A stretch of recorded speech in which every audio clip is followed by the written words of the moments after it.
আসসালামু আলাইকুম বন্ধুরা, কেমন আছেন সবাই? আশা করি সবাই ভালো আছেন। আজকে আমরা এমন একটা মুভির গল্প নিয়ে এসেছি যে মুভিতে একটা মেয়ের ভাগ্য খুবই খারাপ থাকে। ভাগ্য পরিবর্তন করার জন্য সে অন্য একটা জগতে চলে যায়। সে কি ভাগ্য পরিবর্তন করে আবারও পৃথিবীতে ফিরতে পারে? সেই গল্পই আজ আমি আপনাদেরকে শোনাবো। সিনেমার শুরুতে আমরা একটা মেয়েকে দেখতে পাই যার নাম স্যাম। সে তার ছোট্ট বন্ধু হেজেলের সঙ্গে ভিডিও বানাচ্ছিল। তারা দুজন একটা অনাথ আশ্রমে থাকে। ভিডিও বানাতে বানাতে হঠাৎ করে পেছনের সব সেটআপ খুলে পড়ে যায়। তখন হেজেল বলে, তোমার ভাগ্য আসলে অনেক খারাপ। এরপর দুজন রুমে চলে যায়। হেজেল রুমে গিয়ে কিছু খেলনা দেখিয়ে বলে, এগুলো হলো আমার গুড লাক। এখন একটা লাকি কয়েন পেলেই হয়ে যাবে। তাহলে কেউ না কেউ আমাকে অ্যাডপ্ট করে নিবে। তাহলে সব সমস্যার সমাধানও হয়ে যাবে। স্যাম তখন বলে, আমি তোমাকে একটা লাকি কয়েন খুঁজে এনে দেবো। এতে তোমার ভাগ্য পরিবর্তন হয়ে যাবে। তখন আশ্রমের প্রধান কর্মী আসে এবং স্যামকে বলে, টিফ নামের এক সহকর্মী তোমাকে নিতে এসেছে। এটা শুনে হেজেল অনেক দুঃখী হয়ে পড়ে। বড় হয়ে যাওয়ার কারণে স্যামকে এই আশ্রম ছেড়ে চলে যেতে হবে। স্যাম প্রধান কর্মীকে রিকোয়েস্ট করে বলে, যতদিন হেজেলকে কেউ অ্যাডপ্ট না করছে ততদিন পর্যন্ত আমি এখানে থাকতে চাই। প্রধান কর্মী তখন বলে, তোমার 18 বছর হয়ে গেছে আর এই আশ্রমের নিয়ম অনুযায়ী তোমাকে এখন আশ্রম ছেড়ে চলে যেতে হবে। এইটা ছাড়া আর কোনো উপায় ছিল না, তাই স্যাম তার কথা মেনে নেয়। প্রধান কর্মী চলে যাওয়ার পর স্যাম হেজেলকে বলে, আমি শুক্রবার তোমার সঙ্গে দেখা করতে আসব আর আশা করি আমার কাছে সেই লাকি কয়েনটাও থাকবে। এরপর স্যাম আশ্রম থেকে বের হয়ে আসে। গাড়িতে সমাজকর্মী স্যামকে কিছু জিনিসপত্র দেয় এবং একটা ছবি দেয়। এটা ওই সময়ের ছবি যখন কেউ প্রথমবারের মতো তাকে অ্যাডপ্ট করেছিল, কিন্তু আনলাকি হওয়ার কারণে খুব বেশি দিন সেখানে থাকতে পারেনি। আবার তাকে অনাথ আশ্রমে ফিরিয়ে দেওয়া হয়। এভাবে অনেক ফ্যামিলি তাকে রিজেক্ট করে দেয় শুধুমাত্র তার মন্দ ভাগ্যের জন্য। চিফ স্যামকে তার ভবিষ্যৎ প্ল্যানের কথা জিজ্ঞাসা করে। স্যাম বলে, আমি একটা সুপার শপে চাকরি খুঁজে পেয়েছি, আমি কালকেই জয়েন করব। এরপর তারা দুজনে গাড়ি থেকে নামে, কিন্তু স্যামের অ্যাপার্টমেন্টের চাবি ম্যানহোলে পড়ে যায়। তখন টিফ আরেকটা চাবি দিয়ে বলে, খুব জলদি তোমার ভাগ্য পরিবর্তন হয়ে যাবে।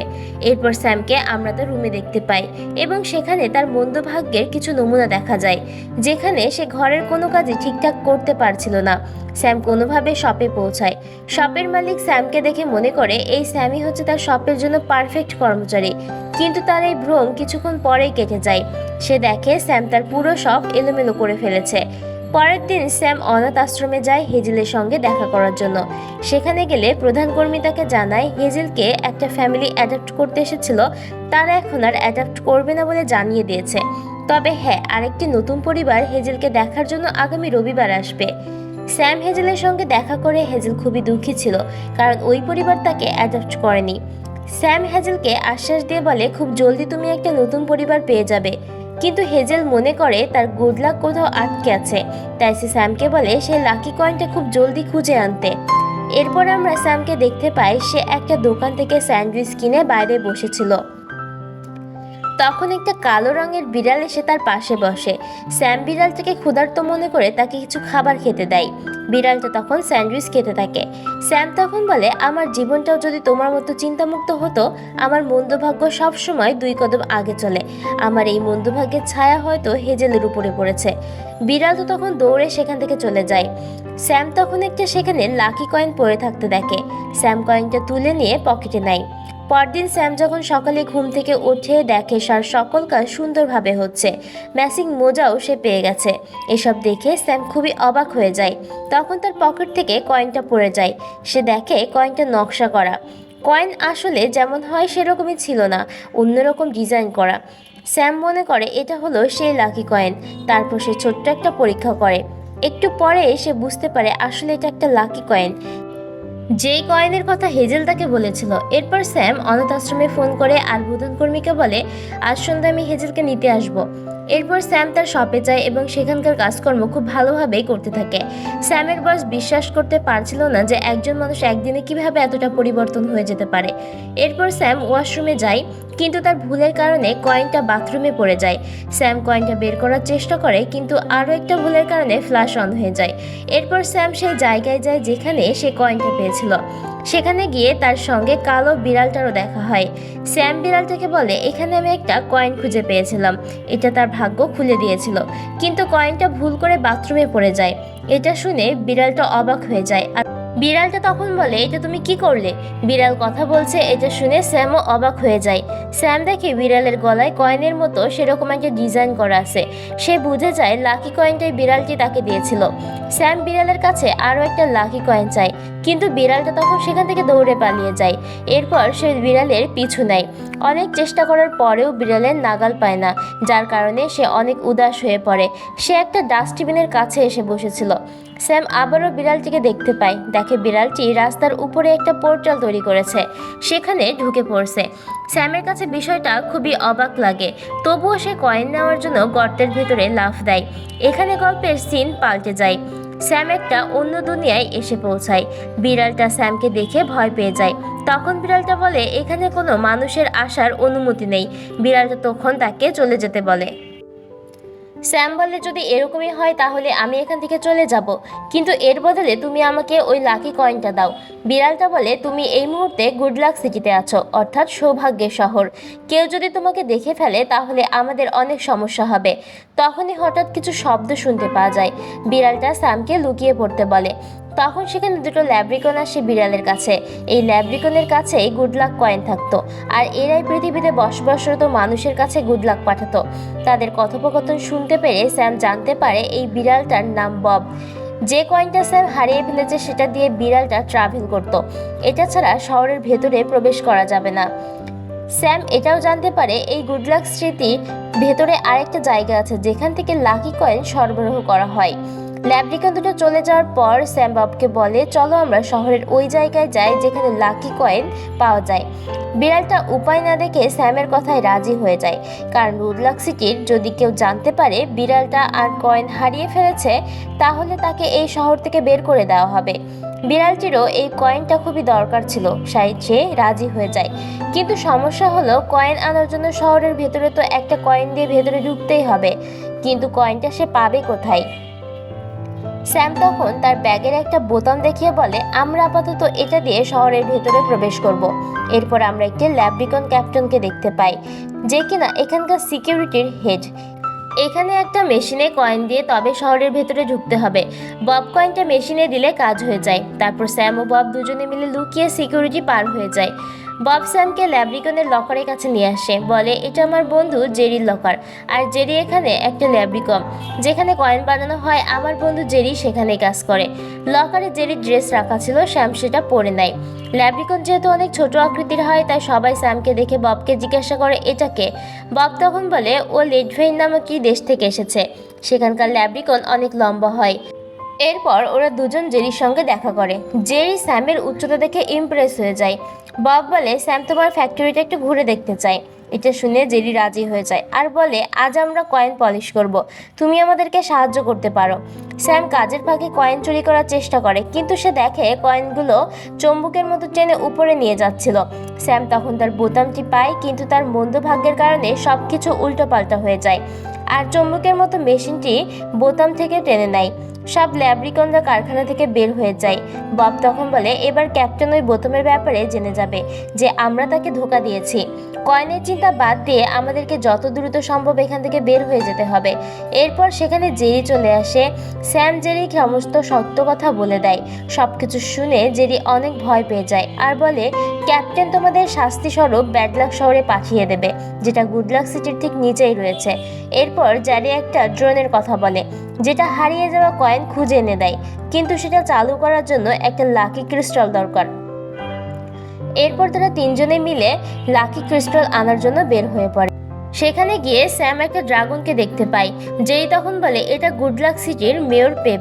এই ড্রাগনের ঘ্রাণ শক্তি এতটাই বেশি সে বুঝতে পারে ব্যাডলাক কোথায় আছে। ওরা দেখতে পায় ড্রাগনটি লাকি ক্রিস্টাল বানানো শুরু করেছে। ওরা তিনজন কোনোভাবে সেখান থেকে একটা লাকি ক্রিস্টাল চুরি করে নেয়। এরপর জেরি ওদের দুজনকে কন্ট্রোল রুমে যেতে বলে, আর জেরি নিজে ড্রোন অ্যাক্টিভ করার জন্য যায়। এদিকে বব একটা মেশিন দেখায় যেটাতে ব্যাডলাক এবং গুডলাকের দুটি পাথর লাগানো ছিল। এগুলো গুডলাক এবং ব্যাডলাক ক্রিস্টালকে টেনে নেয়। নেয়। এরপর সাপ্লাই লাইনের মাধ্যমে পৃথিবীতে পাঠানো হয়। মূলত এটার মাধ্যমে এই পৃথিবীতে গুড লাক এবং ব্যাড লাক আসে। এরপর জেরি দেখানো হয় সে ড্রোনটা অ্যাক্টিভ করে। অ্যাক্টিভ হওয়ার পর ড্রোনটা একটি গর্তের মধ্য দিয়ে পৃথিবীতে আসে লাকি কয়েন খোঁজার জন্য। ড্রোনটা লাকি কয়েন খুঁজে বের করে। এরপর স্ক্রিনে ক্যাপ্টেনকে দেখানো হয়। ক্যাপ্টেন বলে, আমি বোতামের ব্যাপারে জেনে গেছি, খুব শীঘ্রই আমি তাকে খুঁজে বের করব। এদিকে ড্রোন কয়েনটা নিয়ে জেরির কাছে ফিরে আসে। জেরি কয়েনটা নেওয়ার আগে একটা ভ্যাকুয়াম ক্লিনার মেশিন ড্রোনটাকে টেনে নিয়ে ব্যাড লাক সিটিতে চলে যায়। জেরি স্যাম এবং ববকে বলে ড্রোনটা প্রথমে সুইটি ফ্যাসিলিটি নামক একটি জায়গায় যাবে, যেটা গুড লাক এবং ব্যাড লাক সিটির ঠিক মাঝ বরাবর। স্যাম এবং বব ড্রোনের কাছে যাওয়ার জন্য রওনা দেয়। একটা লিফট আছে যেটার সাহায্যে ওই জায়গায় যাওয়া যাবে, কিন্তু স্যাম ভুল করে একেবারে নিচের বাটন ক্লিক করে দেয়, যার কারণে ওরা দুজন ব্যাড লাক সিটিতে চলে যায়। Bad luck city good luck city থেকে একদম ভিন্ন ছিল। ওরা দুজন আশ্রে পড়ে। বব লিফটের ভেতরে আর দুর্ভাগ্যবশত স্যাম লিফটের বাইরে চলে যায়। স্যামকে সুইটি ফ্যাসিলিটিতে আসার রাস্তা বলে দেয় বব, আর বলে, আমি সেখানে তোমার জন্য অপেক্ষা করব। স্যাম সিটির ভেতর দিয়ে যেতে থাকে। সেখানে গিয়ে দেখে চারিদিকে শুধুই মনস্টারদের দেখে স্যাম লুকিয়ে পড়ে এবং একটা রুমের ভেতরে চলে যায়। ঘরের ভেতরে একটা বক্সে কিছু গুড লাক ক্রিস্টাল রাখা ছিল। সেখান থেকে বেরিয়ে আসে স্যাম। অনেক কষ্টে সে একটি টাওয়ারে উঠে পড়ে। সেখানে গিয়ে ববের বলা সিক্রেট রাস্তাটা দেখতে পায়। সিক্রেট রাস্তার মাধ্যমে সে দুটি ফ্যাসিলিটি পৌঁছে যায়। সেখানে অপর পাশে বব অপেক্ষা করছিল। স্যাম ও ববের সঙ্গে ঘোড়ার মতো একটা প্রাণী দেখা হয়, যার নাম জেফ। সে খুবই বন্ধুত্বপরায়ণ ছিল। তার কাজ ছিল ব্যাড লাককে র্যান্ডমাইজার মেশিনে পাঠানো। এখানে স্যাম জানতে পারে জেফের পুরনো প্রেমিক হলো পেপ, কিন্তু এখন তাদের একে অপরের সাথে কোনো যোগাযোগ নেই, কারণ পেপ ব্যাড লাক একদমই পছন্দ করে না। এরপর জেফ সেই ড্রোনটা স্যামকে দেয় আর বলে, কয়েনটা পরিষ্কার করার জন্য আমি পাঠিয়ে দিয়েছি। বব মনে মনে ভাবে, এবার বুঝি তার আর নিস্তার নেই। ক্যাপ্টেনের হাত থেকে তাকে আর কেউ বাঁচাতে পারবে না। স্যাম ববকে বলে, আমি ব্যাড লাক ক্রিস্টাল নিয়ে পেপের কাছে যাব, হয়তো সে আমাদেরকে সাহায্য করবে। এরপর স্যাম পেপের কাছে যায়। পেপ এরকম ভিন্ন ধরনের ল্যাব্রিকন দেখে অনেক অবাক হয়, কিন্তু সে তার ঘ্রাণ শক্তির সাহায্যে স্যামের পায়ে একটা ব্যাড লাক ক্রিস্টাল দেখতে পায়। স্যাম তখন আনলাকি হওয়ার অ্যাক্টিং করে, এমন ভাব দেখায় যে তার জীবনে ব্যাড লাকে পরিপূর্ণ। পেপ স্যামের প্রতি এতটাই ইমপ্রেস হয়ে যায় যে তাকে একটা লাকি কয়েন দিয়ে দেয় আর বলে, এটা তোমার সব ব্যাড লাককে গুড লাকে পরিণত করে দেবে। স্যাম তখন কয়েনটা নিয়ে ববের কাছে যায়। গিয়ে দেখে ক্যাপ্টেন ববকে ধরে নিয়ে চলে যাচ্ছে। ক্যাপ্টেন এবার ববকে ব্যাড লাক সিটিতে পাঠিয়ে দেবে। স্যাম তখন সেখানে যায়, ক্যাপ্টেনকে থামিয়ে দেয়। ক্যাপ্টেনকে বলে, বব কয়েনটা হারিয়ে ফেলেছিল, এবার ক্যাপ্টেনের কাছে আর কোনো উপায় নেই ববকে ছেড়ে দেওয়া ছাড়া। ক্যাপ্টেন তখন ববকে ছেড়ে দেয়। বব স্যামকে বলে, তুমি তো এই কয়েনটা হেজেলকে দিতে চেয়েছিলে। স্যাম বলে, তোমাকে বিপদে ফেলে হেজেলকে কিভাবে সাহায্য করি, আর তাছাড়া আমাদের কাছে এমন একটা প্ল্যান আছে যাতে করে আমাদের আর কোনো কয়েনের দরকারই হবে না। এরপর স্যাম ববকে নিয়ে ব্যাড লাক সিটির মেশিনের কাছে যায় আর বলে, আমরা যদি এই ব্যাড লাক মেশিনটা বন্ধ করে দিই তাহলে দুনিয়াতে ব্যাড লাক যাওয়াটাই বন্ধ হয়ে যাবে আর আমাদের সব সমস্যার সমাধান হয়ে যাবে, চারিদিকে শুধু ভালো জিনিসই থাকবে। জেফের থেকে লুকিয়ে স্যাম ব্যাড লাক সিটির মেশিনটা বন্ধ করে দেয়। এরপর তারা দেখতে পায় দুনিয়াতে শুধুমাত্র গুড লাকই যাচ্ছে। এখন নিয়ম অনুযায়ী স্যামকে পৃথিবীতে ফিরে যেতে হবে। যাওয়ার সময় ওরা দেখে মেশিন থেকে ব্যাড লাক লিক হয়ে যাচ্ছে। এদিকে জেফ তার মেশিন দেখে ফেলে এবং চালু করার জন্য দৌড়ে সেদিকে যেতে থাকে। স্যাম বব দৌড়ে র্যান্ডমাইজার মেশিনের কাছে যায়। তখন একটা ব্লাস্ট হয় আর সকল ব্যাড লাক ধোয়ার মতো গুড লাক সিটিতে ছড়িয়ে পড়ে। র্যান্ডমাইজার মেশিনটাও নষ্ট হয়ে যায়, যার কারণে সাপ্লাই লাইন থেকে পৃথিবীতে শুধুমাত্র ব্যাড লাকই যেতে থাকে। এটার ফল হেজেলও ভোগ করে। স্যাম স্ক্রিনে দেখতে পায় হেজেলকে অ্যাডাপ্ট করার জন্য আজও কেউ আসেনি। পেপ তখন মেশিনের কাছে চলে আসে, দেখে দুটি পাথরই নষ্ট হয়ে গেছে। এরপর হঠাৎ করেই ব্যাড লাক সাপ্লাই বন্ধ হয়ে যায়। পৃথিবীতে এখন গুড লাক বা ব্যাড লাক কোনোটাই সরবরাহ হচ্ছে না। এরই মধ্যে পেপ স্যামের সত্যিটা জেনে যায়। পেপ তখন বলে, দেখো তোমার কারণে কি হয়ে গেল, এখন পৃথিবীতে গুড লাক বা ব্যাড লাক বলতে কিছুই থাকবে না। ক্যাপ্টেন ও জেরি ববের উপরে ভীষণ রেগে যায়। বব স্যামকে বলে, এসব আমারই ভুল, তোমাকে তখনই পাঠিয়ে দেওয়া উচিত ছিল যখন তুমি এখানে প্রথম এসেছিলে। স্যাম ববকে মেশিনটা ঠিক করার উপায় জানতে বলে। বব বলে, পাথরটা ছাড়া র্যান্ডমাইজার মেশিন চালু হবে না, আর পাথর বানানোর জন্য ক্রিস্টাল দরকার। তখন স্যামের কিছু মনে পড়ে। সে বলে, আমি ব্যাড লাক সিটিতে কিছু গুড লাক ক্রিস্টাল দেখেছিলাম। গুড লাক ক্রিস্টাল নেওয়ার জন্য স্যাম এবং বব ব্যাড লাক সিটিতে যায়। ভেতরে ঢুকে তারা দেখতে পায় একটা মনস্টারদের বার। এই বারের মালিক রুডি। রুডি এবং বব আগে থেকেই একে অপরের চিনত। স্যাম রুডির গুড লাক সিটির ব্যাপারে জানায় আর বলে, আমরা কিছু গুড লাক ক্রিস্টাল নেওয়ার জন্য এসেছি। রুডি স্যামকে একটা জার দেখায় যেটার ভেতরে গুড লাক ক্রিস্টাল ছিল। রুডি বলে, তুমি এগুলো নিয়ে যেতে পারো। যখন র্যান্ডমাইজার মেশিন ঠিক হয়ে যাবে আমি আবার এগুলো সংগ্রহ করে নেব। রুডির কাছ থেকে জারটা নিয়ে স্যাম বেবের কাছে চলে আসে। স্যামের সঙ্গে জেফও এসেছিল। বেব জেফকে দেখে খুবই খুশি হয়। জেফ বলে, তোমার মুখে আগুনে এই ক্রিস্টাল থেকে পাথর বানাতে পারবে। পেপ আর দেরি না করে ক্রিস্টালগুলোকে পাথর বানিয়ে ফেলে। পেপ গুড লাকের দুটি এবং ব্যাড লাকের একটা পাথর বানিয়েছে। স্যাম পেপের কাছে কারণ জানতে চায় এটা করার। পেপ পাথর দুটো হাতে নিয়ে বলে, এখন থেকে র্যান্ডমাইজার মেশিনে দুটো গুড লাক পাথর থাকবে। আমি দুনিয়া থেকে ব্যাড লাক দূর করতে চাই। এরপর যে মেশিনের এক সাইডে গুড লাক পাথর দিতে থাকে, এরপর অন্যদিকে যেতে থাকে। কিন্তু স্যাম এমনটা করতে চায় না। সে পেপের আগেই অন্যদিকে চলে যায়। স্যাম বলে, দুনিয়াতে গুড লাকের পাশাপাশি ব্যাড লাকেরও প্রয়োজন আছে। ব্যাড লাক না থাকলে গুড লাকের কোনো মূল্য থাকবে না। যেমন রাত আছে বলেই দিনের মর্ম বোঝা যায়। ব্যাড লাক এবং গুড লাকের কারণে দুনিয়াতে ভারসাম্য আছে। কিন্তু পেপ বলে, ব্যাড লাক সবসময় উল্টোপাল্টা কিছু করে দেয়, আর গুড লাক সিটির এই অবস্থার জন্য ব্যাড লাকই দায়ী। স্যাম তখন বলে, এখানে যা কিছু হয়েছে সব কিছু আমার জন্যই হয়েছে। গুড লাক সিটির এরকম অবস্থা দেখে ব্যাড লাকের মনস্টাররা তোমাদেরকে সাহায্য করতে এসেছে। এরপর স্যাম জেফের কথা বলে যে ব্যাড লাক সিটিতে থাকা সত্ত্বেও তোমাকে সে এখনও অনেক ভালোবাসে। পেপ তখন বুঝতে পারে। স্যাম তখন ব্যাড লাক পাথরটা মেশিনে বসিয়ে দেয়। মেশিনটা আবারও চলতে শুরু করে। এতে করে সব কিছু আবারও আগের মতো হয়ে যায়। সাপ্লাই লাইনও ঠিক হয়ে যায়। স্যাম আবারও স্ক্রিনে পৃথিবীতে থাকা হেজেলকে দেখতে পায়। হেজেলকে কোনো একটা পরিবার অ্যাডাপ্ট করে নিয়েছে। এরপর সবাই ব্যাড লাক সিটিতে থাকা রুডির কাছে আসে। পেপ রুডিকে গুড লাক পাথরটি উপহার হিসেবে দেয়। পেপ এবং জেফ আগের মতো মিলে যায়। এরপর সবাই মিলে পার্টি করে। ক্যাপ্টেন ববকে আবারও কাজে জয়েন করতে বলে, কিন্তু বব তো অন্য কিছু ভেবে রেখেছে। বব বলে, আমি এখন থেকে স্যামের সঙ্গে থাকতে চাই। স্যাম তখন ববকে জড়িয়ে ধরে।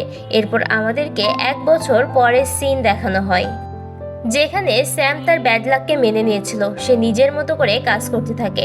এরপর সে ববকে নিয়ে হেজেলের সঙ্গে দেখা করতে যায়, আর গল্পটি এরই সঙ্গে শেষ হয়ে যায়। আজকের মতো গল্পটা এখানেই শেষ হলো। আগামী দিন আবারও একটা নতুন গল্প নিয়ে আসবো। আল্লাহ হাফেজ।